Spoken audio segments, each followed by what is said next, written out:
एक बार फिर से सभी बच्चों का हार्दिक स्वागत है इस क्लास में। सभी के लिए नमस्कार। ध्यान दें, 8वें पार्ट का जो पहला वीडियो मैंने 2 वीडियो इसके पहले भेज दिया है, तो अब मैं तीसरा वीडियो भेजने जा रहा हूं जो तीसरा पार्ट होगा। 2 पैराग्राफ पहले बताए जा चुके हैं, तो हम आइए देखते हैं इस लेसन में आगे की कहानी क्या है। तो यहाँ से हमें पढ़ाना है प्यारे बच्चों। तो पृष्ठतः 3 बढ़िया, तो 2 पैराग्राफ हमने पिछले से देखिए, यहाँ से चालू हुआ 1 2 तीसरा।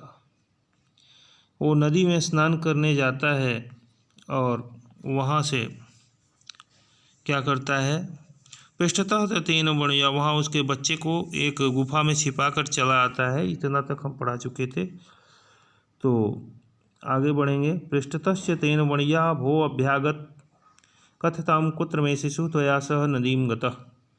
उस व्यापारी के द्वारा पूछे जाने पर, अरे अतिथि, बताइए मेरा बेटा कहाँ है, तुम्हारे साथ नदी गया था। इति ऐसा कहा। स आह नदी तटात् स सीनेन हृतः, नदी के किनारे से वह बाज पक्षी के द्वारा चुरा लिया गया। इति श्रेष्ठ्याः, श्रेष्ठी प्लस आह, ऐसा जब उसने कहा तो श्रेष्ठी आह, श्रेष्ठी बोला, मिथ्या वादिन, झूठ बोलने वाले। किम क्वचित सेनो बालम हर्तुम शक्नोति, क्या कहीं बाज पक्षी, सेना से सेनो हुआ है, बाज पक्षी बालम हर्तुम शक्नोति, बच्चे को चुरा सकता है। बालम द्वितीय विभक्ति है, हर्तुम में तुमुन प्रत्यय है, शक धातु है, लट लकार प्रथम पुरुष एकवचन। तत् समर्पय मे सुतम, उस कारण से मे सुतम समर्पय, मेरे बेटे को दे दो, अन्यथा राजकुले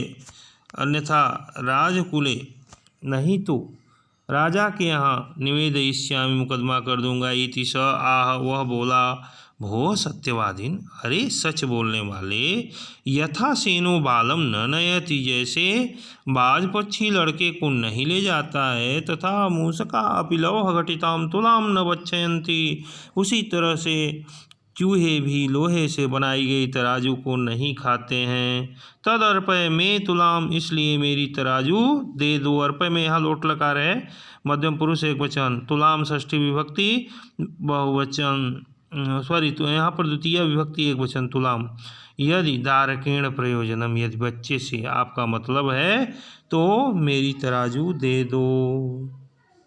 एवं विवदमानौ, इस प्रकार से वे दोनों विवाद करते हुए, द्वौ अपि राजकुलम गतौ, दोनों राजा के यहाँ पहुँचे। श्रेष्ठी तार स्वरेण प्रोवाच, वह व्यापारी बड़ी ऊंची आवाज में विलाप करते हुए बोला, भो अभ्रमणयम, अरे कितना अनुचित है, कितना अनुचित है। मम शिशु अनेन चौरेण अपहृतः इति, मेरा बच्चा इस चोर के द्वारा चुरा लिया गया। अत धर्माधिकारिण तमुचो, इसके पश्चात वहाँ पर उपस्थित जज लोग, न्यायाधिकारी लोग उससे बोले, भो समर्प्यताम श्रेष्ठी सुत, अरे समर्प्यताम, भो अरे तुम क्या करो, समर्प्यताम श्रेष्ठी सुत, व्यापारी के लड़के को दो। स किम करूँ, मैं क्या करूँ, वह बोला क्या करूँ, मैं क्या करता।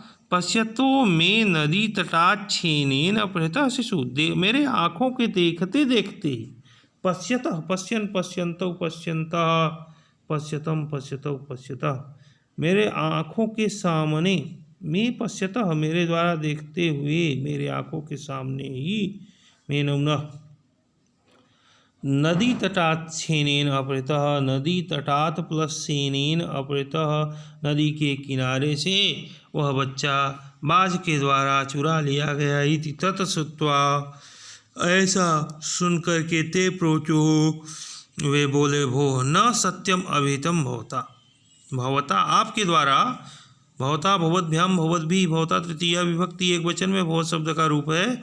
भवता आप के द्वारा न सत्यम अभिहितम, सच नहीं कहा गया है। किम सेनः शिशुम हर्तुम समर्थो भवति, क्या बाज पक्षी बच्चे को चुराने में सक्षम हो सकता है? यहाँ समर्थक का समर्थन हो गया। हर्तुम में हृदय में तुमुन प्रत्यय, शिशु मीन्स बच्चे को द्वितीय विभक्ति एक वचन, सेना प्रथमा विभक्ति एक वचन। कहा कि किम सेना शिशुम हर्तुम समर्थो भवति।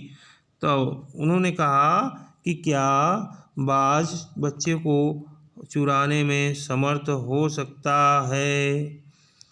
सा वह बोला, भो अरे अरे। श्रूयताम मदवचः, मेरी बात को सुनिए। मदवचः भवन्तः श्रूयताम, मेरी बात को भवान श्रूयताम, आप लोग सुनिए, आप सुनिए। श्रूयताम श्रूयादाम श्रूयन्ताम, यहाँ पर आत्मनेपदी श्रू धातु में लोट लकार जब करेंगे तो श्रूयताम बनेगा। तुलां लौह सहस्रस्य यत्र खादन्ति मूषकाः राजन् तत्र हरेच्छेनु बालकं नात्र संशयः।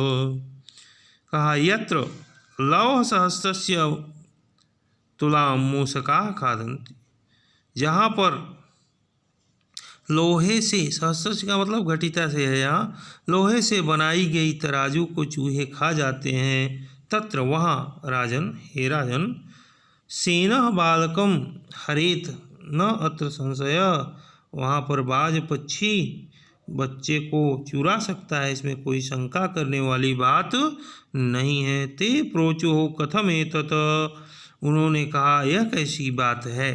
ततः स श्रेष्ठी, उसके पश्चात वह व्यापारी सभ्यानाम अग्रे, उन सभ्य व्यक्तियों के सामने आदितः अर्थात शुरू से, आदि से तसिल प्रत्यय लगा, आदितः शुरू से, सर्वं वृत्तांतम निवेदयामास, पूरी कहानी को बताया। ततः तैः विहस्य, इसकी उसके पश्चात तैः विहस्य, उन लोगों के द्वारा हंस करके, तैः में तृतीया है, ततः यहाँ पर विसर्ग संधि लगी, उसके बाद विहस्य हंस करके, बी हंस प्लस लेप, इसके पश्चात उन दोनों के द्वारा हंस करके, द्वौवपि, द्वौ धन अपि, ये चोयवायाव से आयादि संधि, दोनों को तौ परस्परम संबोध्य, दोनों को आपस में संबोधित करके, तुला शिशु प्रदानेन संतोषितौ, तराजू और बच्चे को दोनों आदान प्रदान के द्वारा संतुष्ट किया। तो इस प्रकार से आपने देखा, इस लेसन से यही शिक्षा मिली इस पाठ से कि एक दोहा है हिंदी में कि जो दुष्ट व्यक्ति होता है अपनी दुष्टता का परित्याग कहीं नहीं करता है, और उसी का भावार्थ मैं बता दे रहा हूँ। जैसे सांप जो है चंदन के विष में, चंदन के पेड़ में लिपटा रहता है, लेकिन अपने विष का परित्याग नहीं करता है। तो काक को रहीम उत्तम प्रकृति का कर सकत गुण, लेकिन जो सज्जन व्यक्ति है जब तक उसके साथ दुष्टता नहीं करता है तो सठे साठे समाचरित वाली नीति को कहीं कहीं अप्लीकेबल करना पड़ता है, तभी जा कर के दुर्जन व्यक्ति से सज्जन को छुटकारा मिलता है। कहानी का आशय यही है। तो आप लोग इसे अच्छे से समझ लें कहानी को, और जहाँ जो भी पैराग्राफ अगर नहीं समझ में आया हो उसका वीडियो बार बार देखें। प्लीज़ मेरे चैनल को अंत में सब्सक्राइब और वीडियो को लाइक ज़रूर करिएगा, और बेल आइकन को दबाइएगा जिससे कि नोटिफिकेशन आप तक पहुँचे और नया वीडियो देख सकें। Thank you for watching this video. अगले वीडियो में आपसे फिर मिलें।